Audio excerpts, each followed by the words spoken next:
नमस्कार मित्रांनो, कसे आहात? आज मी तुमच्यासाठी नवीन सत्र घेऊन आले आहे.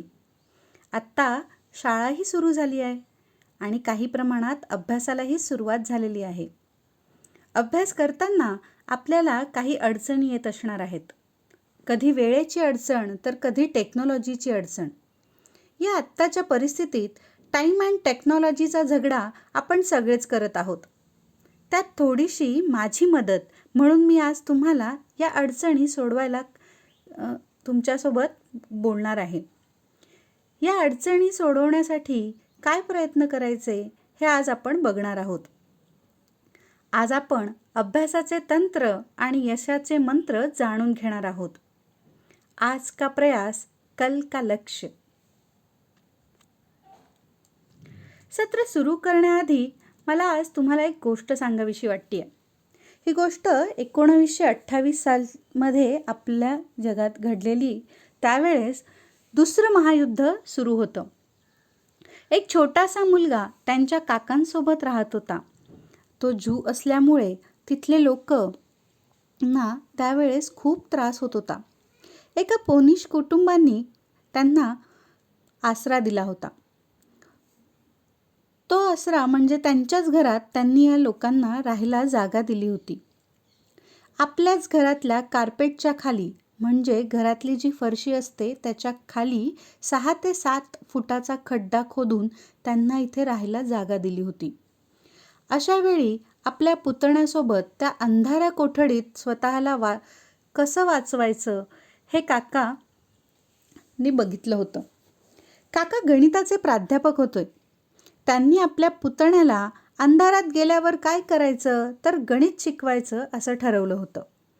या अंधारा ठिकाणी गेल्यावर त्यांनी गणित शिकवण्याची सुरुवात केली. कोणतंही माध्यम सोबत नसताना, वही पेन तर सोडाच, पण एकमेकांचे चेहरेसुद्धा दिसत नसताना गणित शिकवणे म्हणजे एक वेगळेच अशक्य काम वाटत होते. काकांचा आवाज ऐकत ऐकत हा छोटा आपल्या गणिताचे धडे घेत होता आणि फक्त वजाबाकी बेरीज असं न शिकता गणितातील त्रिमय, प्रमेय, लॉजिकल स्टेटमेंट्स जे स्टॅटिस्टिक्स आहेत यासारखे अवघड वाटणारे फक्त ऐकून गणित तो आत्मसात करत होता. आणि अशा दिवसात थोडे थाडके दिवस नाही बरं का, तर तब्बल 17 महिने म्हणजेच 1.5 वर्ष तो याच ठिकाणी आणि याच परिस्थितीत जगला होता. तो जेव्हा बाहेर आला त्यावेळेस त्याने विचार केला, आत्ता मी काय करायचं? तर मला गणित आवडतं आणि यातच पुढे करिअर करायचं. त्याने गणिताचे शिक्षण पूर्ण केले. त्याचे स्वतःचे बरेच गणितातले रिसर्च पेपर्स त्यांनी तयार केले. मॅथ्समध्ये पेटंट मिळवणं म्हणजे ऐकायलाही किती अवघड वाटतं नाही, पण मॅथ्ससारख्या सब्जेक्टमध्ये स्वतःचे पेटंट मिळवणं आणि इतकंच ते तिथे थांबले नाही तर जागतिक इंटरनॅशनल लेव्हलवर स्वतःचा ब्रँड निर्माण करणारे ते एंटरप्रेनर्स ठरले. आज भारतातही मोठ्या प्रमाणात त्यांची इन्व्हेस्टमेंट आहे. It's a big entrepreneurs. आणि हे कोण आहेत माहिती आहे का? तर हे आहेत डॉक्टर एलिस झाडमन. या लॉकडाऊनचा म्हणजेच आत्ता जो आपल्यावर परिस्थिती आली आहे अशीच काहीशी परिस्थिती त्यांच्यावर पण होती नाही का? ही गोष्ट वाचत असताना माझ्या मनात अजून एक आठवण तयार झाली. आपल्याच शहरातील आपलेच श्रीयुत लोकमान्य गंगाधर टिळक यांनासुद्धा काही काळासाठी लॉकडाऊन केले होते नाही. आणि त्या लॉकडाऊनमधनंच गीता रहस्यासारखा ग्रंथ आपल्या पिढीला मिळाला. आत्ता आपण त्यांना म्हणतो की कारावास झाला किंवा आणखी काही झालं, पण बरेचसे असे लोक होते की त्यांनी या कारावासाकडे कसं बघितलं असेल, काय विचार केला असेल, हे जास्त महत्त्वाचं आहे. तुमच्या लक्षात येईल की मोठे मंडळी या परिस्थितीकडे आत्मचिंतनाची संधी म्हणून बघत होते आणि म्हणूनच त्यातून एक सत्कर्म जन्माला येत होते. आजची परिस्थिती त्यांच्या परिस्थितीपेक्षा नक्कीच सुखकर आहे. आणि या परिस्थितीत मित्रांनो, जर तुम्ही ठरवलं तर तुम्हीसुद्धा एक चांगला इतिहास घडवू शकता. You are the pioneer. चला तर मग एका नवीन प्रवासाला जाऊयात. Gets ready for your new learning strategies for success. आज आपण 3 मुद्दे बघणार आहोत.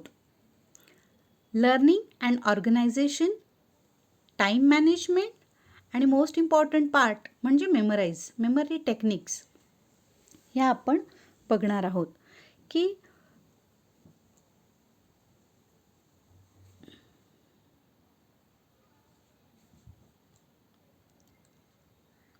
कसं शिकायचं, शिकण्याची पद्धत स्वतःची कशी ओळखायची, या सगळ्या गोष्टींचा आपण यात विचार करणार आहोत. वेळ, आपला स्वतःचा वेळ कसा मॅनेज करायचा, त्याच्यानंतर जी मेमरीज टेक्निक्स आहेत तर आपण कसं शिकतो, काय शिकतो, हे सुद्धा आपण बघणार आहोत.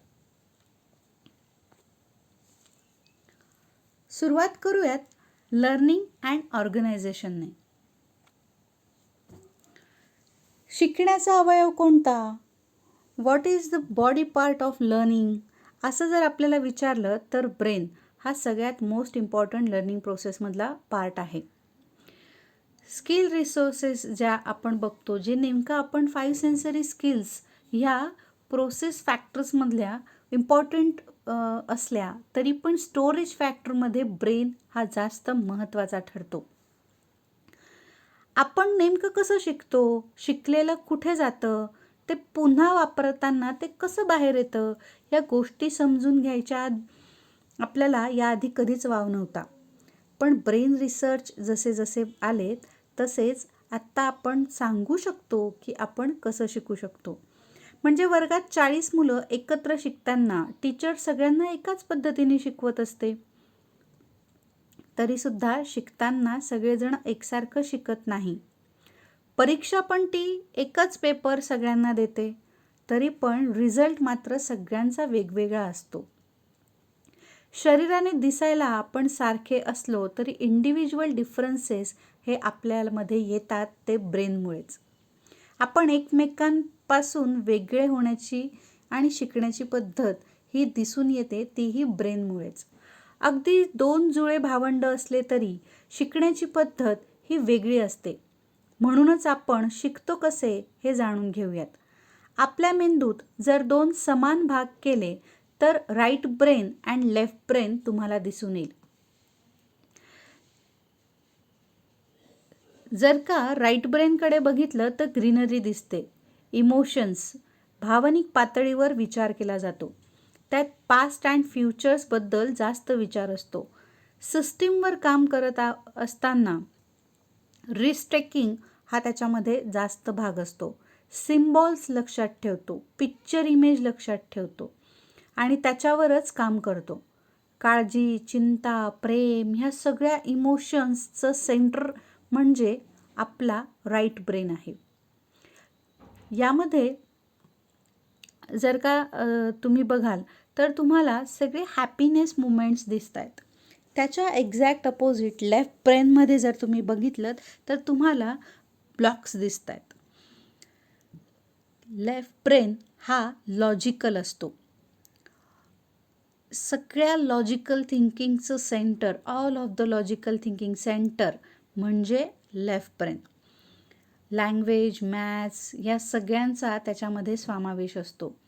आज, आत्ता, ताबडतोब यासारख्या प्रेझेंटवर त्याचा जास्त भर असतो. माहीत असलेल्या गोष्टींवरच विश्वास ठेवण्याची याला सवय असते. कारण विचारलं, लॉजिक बघितलं तरच विश्वास ठेवतं आणि त्या लॉजिक महत्त्वाच्या असण्यामुळे त्याला सतत अलर्ट राहावं लागतं. मुलांमध्ये हे जास्त काम करतं. प्रेमाविषयी जास्त समजून घेण्यासारखं जर असेल तर राईट ब्रेन आणि लॉजिकल विषयी जास्त समजून घ्यायचं असेल तर लेफ्ट ब्रेन हे आहे. मुलं सतत प्रश्न विचारतात, का, कुठे याचा शोध घेत राहतात आणि म्हणूनच मेंदूला हे आवडतं. मेंदू शिकताना याचा जास्त वापर करतो आणि मुलांमध्ये लॉजिकल थिंकिंग ही जन्मतः खूप जास्त असते. तिथे त्यांना अडचण येत नाही. ज्या मुलांचा इमोशनलवर जास्त भर असतो त्या मुलांना लॉजिकल शिकताना अडचणी येऊ शकतात. शिकण्याची पद्धत नेमकी काय ही जर का जाणून घेतली तर आपल्या मेंदूला पूर्णपणे वापरता येऊ शकतं. जास्त जाणून घेण्यासाठी एक उदाहरण घेऊयात. Memory test. तुम्ही आता 2 मिनटं डोळे बंद करायचे आहेत आणि जो शब्द मी उच्चारेल तो फक्त ऐकायचा आहे आणि काय होतंय ते फक्त अनुभवायचं आहे. चला डोळे बंद करूयात.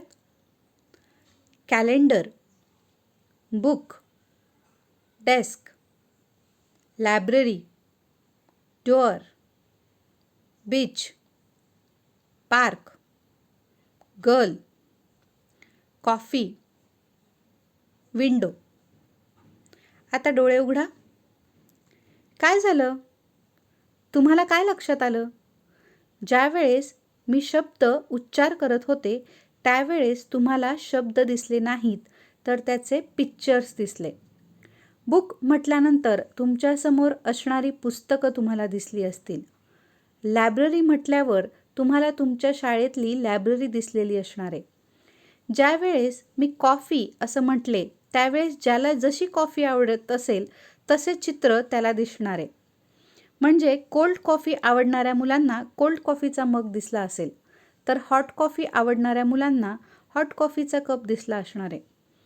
विंडो जेव्हा मी म्हटलं त्यावेळेस असंच काहीसं घडलेलं दिसणार आहे. यावरून तुमच्या हे लक्षात येईल की आपल्याला अक्षर दिसत नाही तर त्यांची चित्र दिसतात. असं जेव्हा आपण म्हणतो तेव्हा तुम्हाला जेव्हा आपण ॲपल म्हणतो तेव्हा तुम्हाला लाल रंगाचा गोल दिसतो. हीच आपली शिकण्याची पद्धत असते. वस्तूला बघून समजून शिकतो. फक्त बाय हार्ट करणं हा एकमेव उपाय शिक्षणाचा नाही आहे. शिकून समजून लक्षात ठेवणं हा महत्त्वाचा उपाय आहे. आता आपण बघूयात वेळेचं नियोजन. हे सगळ्यात महत्त्वाचं आहे. इट्स अ सक्सेस की. सुरुवातीलाच वेळेचं व्यवस्थापन नीट केलं असेल तर आपल्याला इतर अडचणी नाही येत. वेळेचं एक टाईम शेड्यूल तुम्ही बनवणं गरजेचं असतं. अभ्यासाचं टाईम टेबल आखलं की थोडं सोपं जातं. हे मुलांना आणि आईवडिलांनाही माहीत असतं. पण बऱ्याचदा टाईम टेबल आखण्याचाच कंटाळा केला जातो. टाईम टेबल आखूनही जेव्हा त्यानुसार अभ्यास होत नाही तेव्हा असं समजावं की एकतर केलेलं टाईम टेबल चुकीचं आहे किंवा आपणच केलेल्या टाईम टेबलला आपण गांभीर्याने मनावर सिरियसली घेतलेलं नाही आहे. टाईम टेबल चुकीचं आहे का आखलं जातं त्याचीही काही कारणं आहेत. एकतर मुलांनी खूप अभ्यास करावा म्हणून घरातल्या मोठ्यांनीच ते आखलेलं असतं. त्यात मुलांच्या कुवतीचा विचार केलेला नसतो. उपलब्ध वेळेचा आणि मुलांच्या मानसिक स्थितीचा त्यात विचार नसतो. म्हणजे मूल दमलेलं असेल तर त्याचा अभ्यास होणार नाही किंवा मित्रमैत्रिणी खेळत असतील तर त्याचे आवाज ऐकू येत असतील तर मुलांचा अभ्यास होणार नाही. घरात टीव्ही चालू असेल, पाहुणे असतील तर अभ्यास होणार नाही. अनेकदा तर जास्तीचा अभ्यास पालक देऊन ठेवतात. खरं तर त्यांनाही माहीत असतं की एवढा अभ्यास होणार नाही आहे. पण असू दे, दिलेला बरा असं अकाई तरी विचार करून जास्तीचा अभ्यास देऊन फायदा काहीच होणार नसतो. उलट अभ्यास करायचा राहिला आहे याचं ओझं मनावर राहतं. या चुका टाळण्यासाठी आपला वेळ कुठे आणि कसा जातोय हे बघणं गरजेचं असतं. सुरुवातीला तुम्ही एक करू शकता की 2 दिवस कोणत्याही प्रकारचं टाईम टेबल न करता तुम्ही जर आपण दिवसभर काय करतोय हे वेळेनुसार लिहून ठेवा. 2 दिवसांनी तुमच्या लक्षात येईल की आपला जास्त वेळ कुठे आणि कसा जातो आहे. त्यानुसार ज्या वेळेचं नियोजन करणं गरजेचं आहे ते मुद्दे पण तुमच्या लक्षात येतील. कामाच्या आणि महत्त्वाच्या वेळा कोणत्या आणि कंटाळा येऊन काहीच न करा असं वाटणं असा वेळ कोणता, हे जर का लक्षात आलं तर दिवसातल्या वेळेत कधी कोणतं काम करावं हे जास्त लक्षात येईल. टाइम टेबल पालकांनी स्वतःच करू नये, ते मुलांना करू द्यावं. गरजेनुसार घरचा वेळ कसा घालवावा, वर्तमानपत्र आणि अन्य पुस्तकांचं वाचन, घरच्यांसमोर सोबत मोकळ्या गप्पा, नातेवाईकांशी गप्पा, व्यायाम, स्वतःचं लेखन यासाठी वापरावा. सुट्टीत आणि इतर परीक्षेच्या काळात मात्र टाइमटेबल आखून त्याप्रमाणे अभ्यास करावा. वेळापत्रक बनवताना ही काळजी नक्की घ्यावी की अचानक येणाऱ्या कामाचा त्यात समावेश करता येईल. त्यामुळे कामाचा ताण येणार नाही. आणि जी गोष्ट तुम्ही ठरवलेली आहे ती जर का आजच्या आज पूर्ण नाही केली तर उद्या त्याचा भार वाढणार आहे, हे लक्षात ठेवून आजचे काम आजच संपवता येईल का असा विचार नक्की करावा. टाइमटेबल बनवताना दिवसातल्या प्रत्येक वेळेचं नियोजन त्यात असलं पाहिजे. त्यात ब्रेकही असायला हवा, त्याचा अंदाज घेतलेला असावा. मुख्य म्हणजे खाण्यापिण्याच्या वेळा आणि झोपण्याची वेळही निश्चित असावी, म्हणजे आपलं शरीर आणि मनावर ताण येणार नाही. ज्यांनी आजवर कधीच असं आखून अभ्यास केला नसेल त्यांनी हे अवश्य करून बघावं. त्यासाठी तुम्ही डायरी किंवा प्लॅनरचीही मदत घेऊ शकता. आपल्याला टाइमटेबल बनवण्यासाठी एक सोपी विभागणी आत्ता करता येऊ शकते. आपण घरी असल्यामुळे आपला बराचसा वेळ वाचणार आहे. बाहेर जाये नाही, खेळणी, इतर कामं नसल्याने आपल्याला वेळ खूप मिळणार आहे. या वेळेचे 4 भाग केले तर आपल्याला अभ्यासाचे नियोजन करायला सोयीचे होऊ शकते. 9 वाजता जर का शाळा सुरू होणार असेल तर 7 वाजता तुमचे स्वतःचे अभ्यास नियोजन सुरू व्हायला हवे. 7 ते 9 तुम्ही स्वतःचा अभ्यास करून येणाऱ्या ऑनलाईन सेशनची तयारी करू शकता. दुसरा मिड डे यात शाळेत झालेल्या कामाचे तुम्ही नोट्स काढणे, तुम्हाला समजणाऱ्या भागांचे किंवा असणाऱ्या प्रश्नांची यादी करणे आणि उद्या काय करायचे आहे याचे नियोजनाचे पॉईंट्स काढून ठेवणे हे तुम्ही करू शकता. संध्याकाळचा वेळ 5 ते 7 या वेळात तुमचा आवडता विषय, त्याचा अभ्यास, गणिताचा सराव किंवा आज शिकलेल्या भागाचा होमवर्क तुम्ही पूर्ण करू शकता. रात्री अभ्यासाचे पुस्तक वाचणे किंवा रेफरन्स बुक किंवा मोटिवेशनल बुक्स यासारखं काही वाचलं तर दिवसभराच्या कामाचा ताण कमी होऊ शकतो. त्यामुळे तुम्हाला नवीन माहिती मिळण्याचे समाधानही मिळू शकते. रात्री शक्यतो स्क्रीन टाईम ठेवू नका, त्यामुळे झोपेवर परिणाम होऊ शकतो. 10 वाजता झोपणार असाल तर 8 वाजेनंतर स्क्रीनसमोर ठेवू नका, त्यामुळे झोप लागण्यास अडथळे निर्माण होतात. जो विषय तुम्हाला किचकट वाटत असेल तो विषय रात्री वाचला तर त्या विषयाचा कंटेंट लॉंग टर्म मेमरीमध्ये शिफ्ट होतो. त्याचा फायदा तुम्हालाच होणार आहे. पायहाट न करता तो विषय तुम्हाला समजण्यास सोपा जाईल, कारण हा विषय वाचल्यानंतर तुम्ही जर लगेच झोपणार असाल तर तुम्हाला लक्षात येईल की त्यानंतर मेंदूला कोणतेही काम नसल्यामुळे तो स्वतःवर काम करू शकतो आणि मिळालेल्या माहितीचा वापर स्टोरेजसाठी करू शकतो. त्यामुळे जे विषय कठीण वाटतात ते रात्री वाचणं तुम्हाला जास्त उपयुक्त ठरू शकतं. सायन्स आणि गणितासारखे विषय हे दुपारी करणं सोयीचं आहे. त्याचबरोबर SST सायन्ससारखे विषय हे सकाळी सारखे जरुरी आहेत आणि जे अवघड वाटतात किंवा काहीतरी इंटरेस्टिंग नवीन माहिती मिळते ते थोडं रात्री करण्यासारखे असू शकतात. शास्त्रीयदृष्ट्या हे सोयीचं आहे. तुम्हाला आता काही नमुना दाखवत आहे. तासाचे नियोजन त्यात तुम्हाला केलेले दिसेल. प्लॅनर बनवताना हे वीकली आणि डेली असं असलं पाहिजे. टाइम टेबल बनवताना आठवड्यातला दिवस, दिवसातले तास अशा पद्धतीने तुम्ही नेमकेपणा लक्षात आणून टाइम टेबल बनवू शकता. टाइम टेबल बनवताना एक्स्ट्रा करिक्युलमचा सुद्धा विचार करा. ते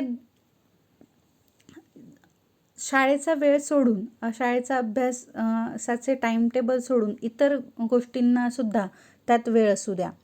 रात्रीच्या वेळी शांततेसाठीही वापरली जाऊ शकते.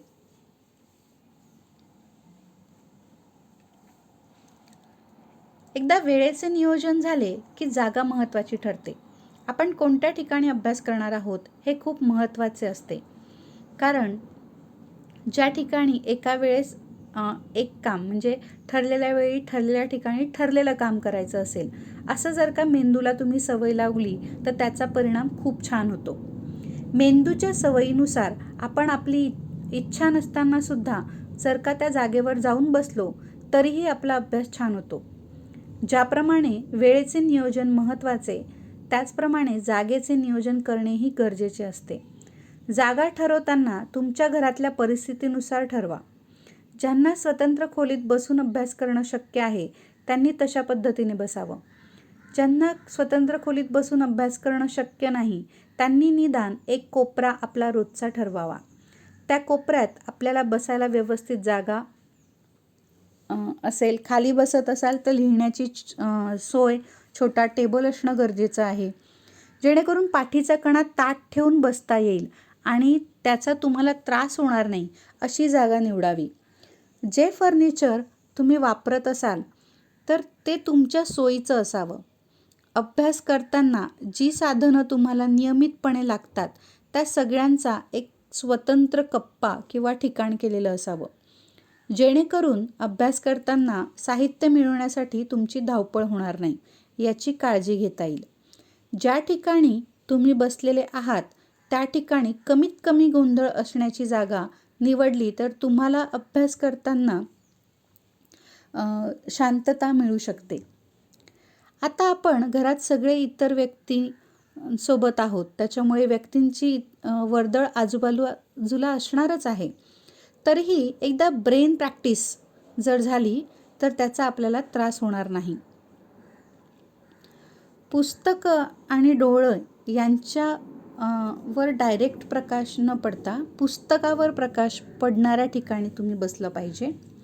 सूर्यप्रकाश येत नसेल तर पुरेसा लाईट लावून प्रकाश येईल अशा ठिकाणी तुम्ही बसा. लाईटाचा प्रकाश हा पुस्तकावर किंवा तुमच्या स्क्रीनवर असला पाहिजे. त्याच्यावर जर अंधार पडला तर डोळ्यांना त्रास होऊ शकतो. व्हेंटिलेशन पण चांगले असले पाहिजे, हवा खेळती असली पाहिजे, जेणेकरून तुम्ही ज्या ठिकाणी अभ्यास करत आहात त्या ठिकाणचे वातावरण प्रसन्न असेल. गुदमरणारे, वास येणाऱ्या ठिकाणी बसणे टाळा.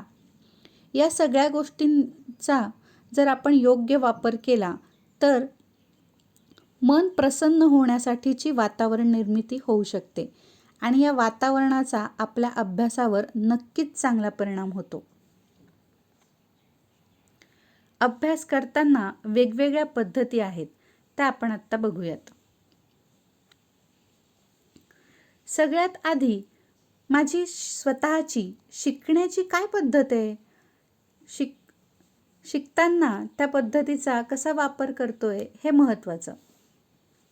शिकवण्याच्या आधीच मी म्हटल्याप्रमाणे व्यक्तीची शिकण्याची पद्धत ही वेगळी असते. प्रत्येकाचा मेंदू हा दिसायला जरी सारखा असला तरी आतून त्याचे फंक्शनिंग वेगळे असते. त्यामुळे माझी स्वतःची शिकण्याची पद्धत काय हे जर माहीत असेल तर मला शिकायला किती वेळ लागू शकतो हे सुद्धा तुमच्या लक्षात येऊ शकते. कुठलीही गोष्ट ऐकल्याशिवाय समजत नाही. शिक्षकांचा आवाज ऐकला की कळतं, तेव्हा आपण ऑडिटरी लर्निंग करत असतो.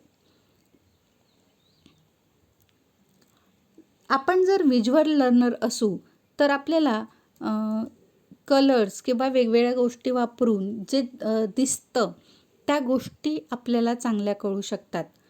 शिक्षक जर फक्त बोलत असतील तर त्यांना कळायला त्रास होतो. पण जर का शिक्षक काही लिहून सांगत असतील तर लिहिलेलं दिसत असेल तर लवकर समजतं.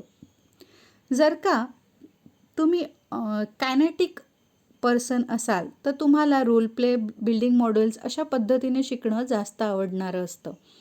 आत्ताची परिस्थिती या तिघांसाठी खूप महत्त्वाची ठरते.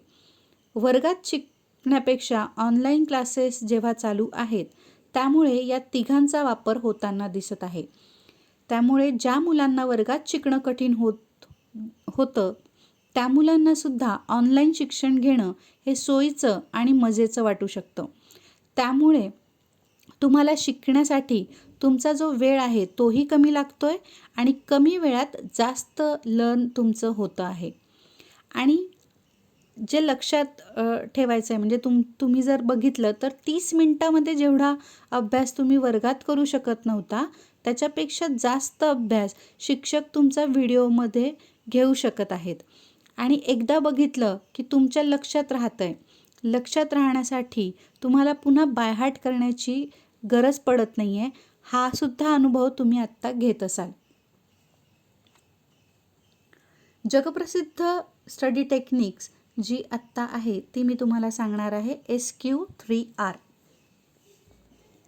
याच्यात सर्वे म्हणजे आपण जर का पुस्तक हातात घेतलं तर पहिल्या धड्याचं पहिलं पान असं आपण पुस्तक वाचू नये. तर ते पुस्तक नेमकं कशा संदर्भातलं आहे, त्याच्यामध्ये काय माहिती आहे, किती आहे ते एकदा चाळून बघणं, वाचून बघणं म्हणजे सर्वे. सर्वे तर कोणताही विषय शिकताना या पद्धतीने सर्वे करणं हा गरजेचा असतो.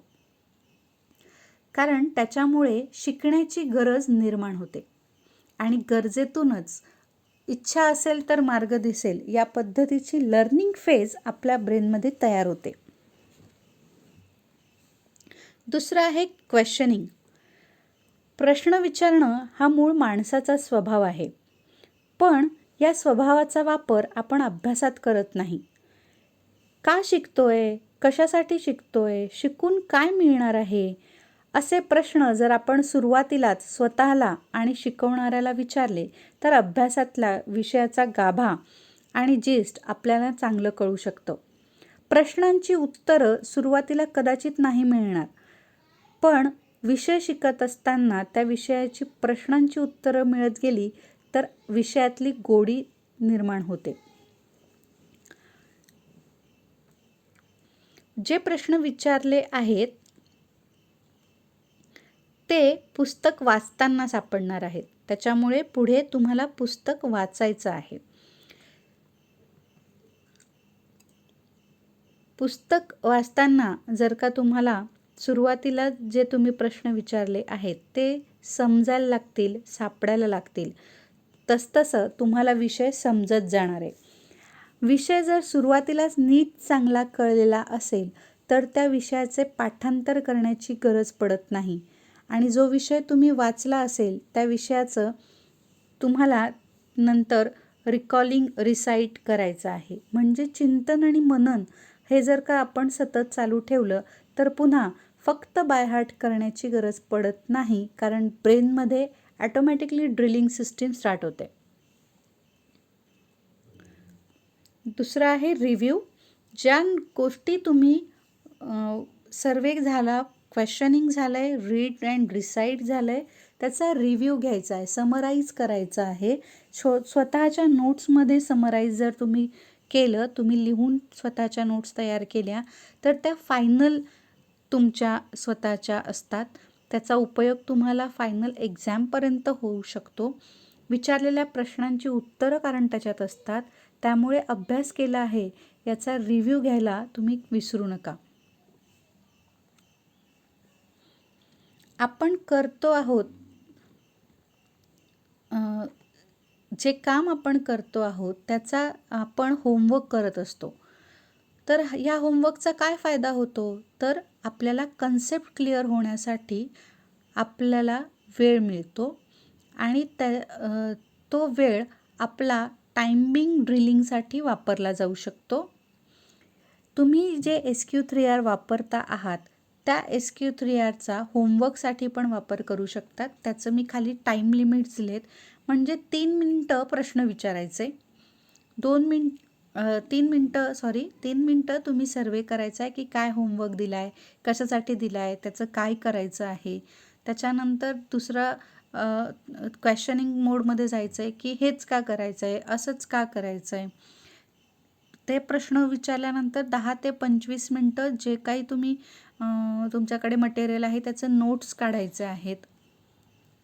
नोट्स काढल्यानंतर 5 मिनटं तुम्हाला रिकॉलिंगला द्यायचे आहेत की अच्छा मी आज हे केलं आहे का, ह्या पद्धतीने करायचं आहे का, अशा पद्धतीने. आणि नंतर सर्वात महत्त्वाचं म्हणजे रिव्ह्यू. तर रिव्ह्यू हा घेताना म्हणजे तुम्ही अगदी प्रत्येक वेळेस आज दिवसभरात मी या विषयाबद्दल काय केलं असं तुम्ही रोज विचारायचं. त्याच्यानंतर आठवड्याभरात मी काय केलं अशा पद्धतीने स्वतःला हे करायचं आहे. आणि त्याच्यानंतर एका महिन्याने मी काय केलं असं जर का आपण दिवसापासून आठवड्याकडे आणि आठवड्यापासून महिन्याकडे जाऊ तर तुमच्या लक्षात येईल की तुमच्या कन्सेप्ट ह्या डे बाय डे इम्प्रूव्हमेंट प्रोसेसमध्ये जाता आहेत आणि त्याचा तुम्हाला फायदा होतो आहे. तुम्ही विसरणं याची शक्यताच आपण संपवतो आहोत.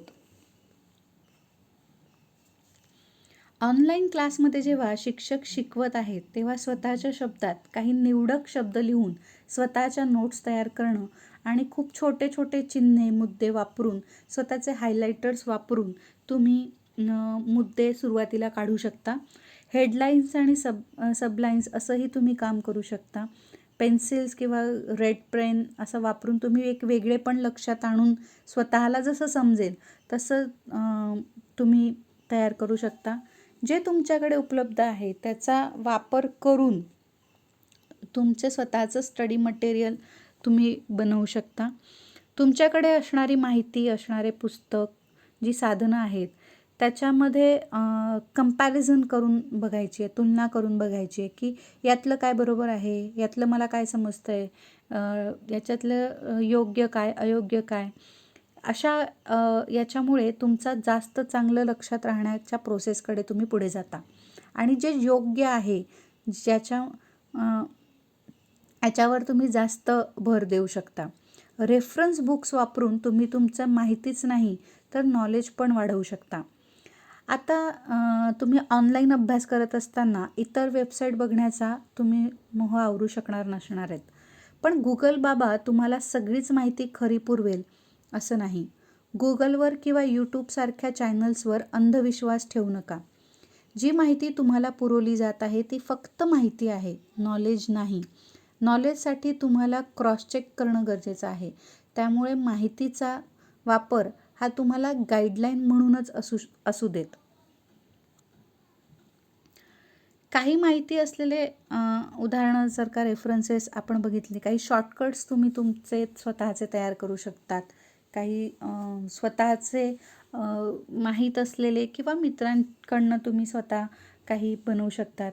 गाण्याच्या चालीवर जसे आपण पाढे म्हणतो किंवा ताना पिही निपाजा याच्यावर आपण रंगसंगती लक्षात ठेवतो. अशा पद्धतीने तुम्ही स्वतःच्या काही टेक्निक्स तयार करू शकता. अजून एक सोपी टेक्निक म्हणजे आपण जेव्हा शिकतो तेव्हा आपल्याला जे कळतं त्याच्यापेक्षा आपण ते इतरांना जेव्हा शिकवायला जातो तेव्हा ते जास्त चांगलं कळतं. म्हणून स्वतःला टीचर म्हणून शिकवण्याचा प्रयत्न करा.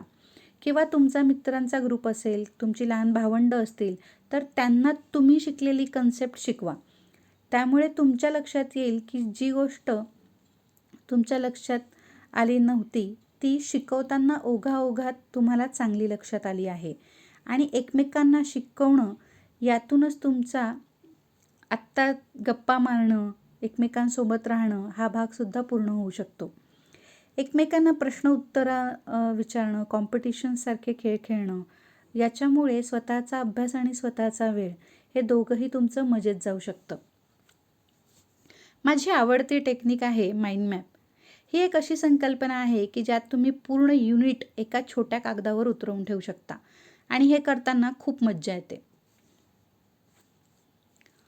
जी महत्त्वाची संकल्पना आहे तिला केंद्रस्थानी म्हणजे सेंटरला ठेवून इतर कन्सेप्ट्स ह्या आजूबाजूने लिहायच्या असतात.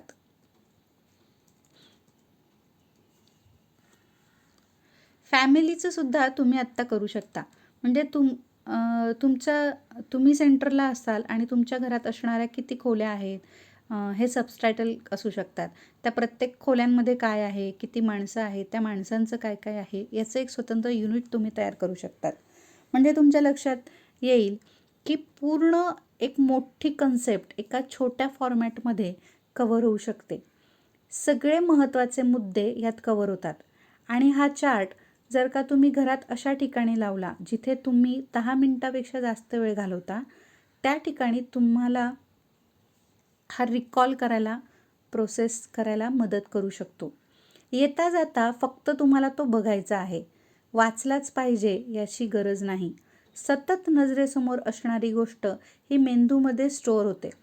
उदाहरणार्थ घरात आल्यावर चाबी कुठे लावायची हे सांगायची गरज पडत नाही, कारण सवयीनुसार आपला हात बरोबर की स्टँडकडे जातो. तसंच माइंड मॅप टेक्निक आहे. तुम्ही डिसाईड करू शकता की तुम्हाला नेमकं काय वापरायचं आहे. प्रत्येकाला प्रत्येक टेक्निक ही सोयीची होईलच असे नाही. बरेच टेक्निक्स आहेत, मेमरी टेक्निक्स आहेत. काही जसं मी आत्ता म्हटलं की सॉंग्स, रॅप्स असं म्हणून काहींच्या लक्षात राहतं. अशा काही बुलेट पॉईंट्सची लिस्ट करणं आहे किंवा स्पायडरमॅन डायग्रॅमसारख्या काही गोष्टी आहेत. स्वतःच्या नोट्स काढणं, फ्लॅश कार्ड्स बनवणं तुम्ही करू शकता. स्वतःच्या टेक्निक्स तुम्ही स्वतः शोधल्या तर त्या नेहमीच उपयुक्त आणि चांगल्या असतात, कारण त्या तुमच्या स्वतःच्या स्वभावानुसार तयार केलेल्या असतात. तुम्ही केल्या तर सुरुवातीला तुम्हाला असं वाटेल की तुमचा वेळ खूप जातो आहे, पण एकदा हे करण्याची सवय झाली की तुम्हाला पुन्हा रट्टा मारो अभ्यास करावा लागणार नाही याची खात्री बाळगा. अभ्यास हा जेवणासारखा नाही तर नाश्त्यासारखा करायचा असतो. एकाच वेळेस सगळं नाही तर थोडं थोडं करायचं असतं. जो वेळ तुम्ही अभ्यासाला वापराल तो वेळ 45 ते 60 मिनिटापेक्षा जास्त नसावा. त्यामध्ये ब्रेक असावा. ब्रेक दिल्यामुळे एका माहितीवर दुसरी माहिती आदळत नाही, स्टोअर व्हायला वेळ मिळतो आणि याचाच वापर तुम्ही मेमरायझेशनसाठी वापरू शकता. रिकॉलिंगसाठी ब्रेक गरजेचा असतो आणि तो तुम्ही घ्या. ज्या वेळेस तुम्ही अभ्यास करत असाल त्यावेळेस इतर डिस्प्लेज किंवा इतर डिस्ट्रॅक्शन्स तुमच्यासमोर नाही येत ना याची काळजी घ्या. स्क्रीन ऑफ करून अभ्यास करण्याचा नक्की प्रयत्न करा. झोप महत्त्वाची आहेच, त्याच्यासाठी रात्री जागून अभ्यास करण्यापेक्षा आत्ता जो दिवस आपल्याला मिळाला आहे त्याचा योग्य तो वापर तुम्ही करायचा आहे. अभ्यासाचा ताण आपल्याला येतोच, तो घालवण्यासाठी फिजिकल एक्सरसाइज, मेंटल हेल्थ चांगली ठेवणं गरजेचं आहे. त्याच्यामुळे स्वतःचा टाईम आऊट द्यायला शिका, एक्सरसाइज करा, चांगला सकस आहार घ्या. तुम्हाला जर का तुमच्या डॉक्टरांनी काही सप्लिमेंट्स दिल्या असतील तर त्याचा नक्की वापर करा. 8 तासाची झोप गरजेची असते. मग ती 8 तासाची झोप तुम्ही सलग 8 तास घ्या किंवा रात्री 6 आणि दुपारी 2 अशा पद्धतीने पूर्ण करा. त्याच्याने तुम्हाला नक्कीच मदत होऊ शकते. शिकताना मदत मागायलाही शिका. इतरांची मदत घेणं गरजेचं असतं. आपण कमी आहोत असं न समजता ज्या ठिकाणी मला मदत लागेल ती सहज आपल्याला मागता आली पाहिजे, कारण मदतीने आपण पुढे जाऊ शकतो. ॲक्शन प्लॅन फॉर सक्सेस जेव्हा आपण बघू तेव्हा हे लक्षात ठेवा की मिनिमाइज तुमच्याकडे डिस्ट्रॅक्शन्स असतील. कमीत कमी जितकं तुम्हाला अडचणी येतील तितका तुमचा अभ्यास चांगला होणार आहे. पुढच्या 5 वर्षात मी स्वतःला कुठे बघू इच्छितो ते लिहून ठेवा आणि येता जाता तुम्हाला ते दिसेल अशा ठिकाणी लावा. याचा फायदा असा होतो की आपण जेव्हा काहीच नको असं निराश वाटतं, तेव्हा तुमचाच गोल तुम्हाला पुन्हा उभं राहण्याची ताकद देईल. तुम्ही जे काही प्लॅन बनवत असाल तो रिअलिस्टिक बनवा. ज्याच्यामध्ये खरंच जे शक्य आहे तोच प्लॅन ठेवा. घरातल्या लोकांना इम्प्रेस करण्यासाठी किंवा इतरांना बरं वाटावं म्हणून स्वतःचा स्टडी प्लॅन बनवू नका. जे तुम्हाला करणं शक्य आहे तेच करा. ज्या वेळेस तुम्ही प्लॅन बनवलेला असेल तो जर का राबवताना काही अडचणी येत असतील तर प्लॅन बनवण्याची एक लवचिकता असू देत. पुढच्या वेळेत येणाऱ्या चुका लक्षात घेऊन प्लॅन बनवा. प्लॅन पुन्हा पुन्हा चुकत असेल तर इतरांची मदत घेऊ शकता. स्वतःशी प्रामाणिक राहा. त्यामुळे तुम्हाला यश नक्की मिळेल. तुम्ही नक्कीच खूप चांगलं काम करू शकता. जर तुम्ही स्वतःवर विश्वास ठेवला आणि स्वतःच्या क्षमतांचा विचार करून तुम्ही प्लॅन करू शकलात तर नक्कीच तुम्हाला याचा फायदा होईल.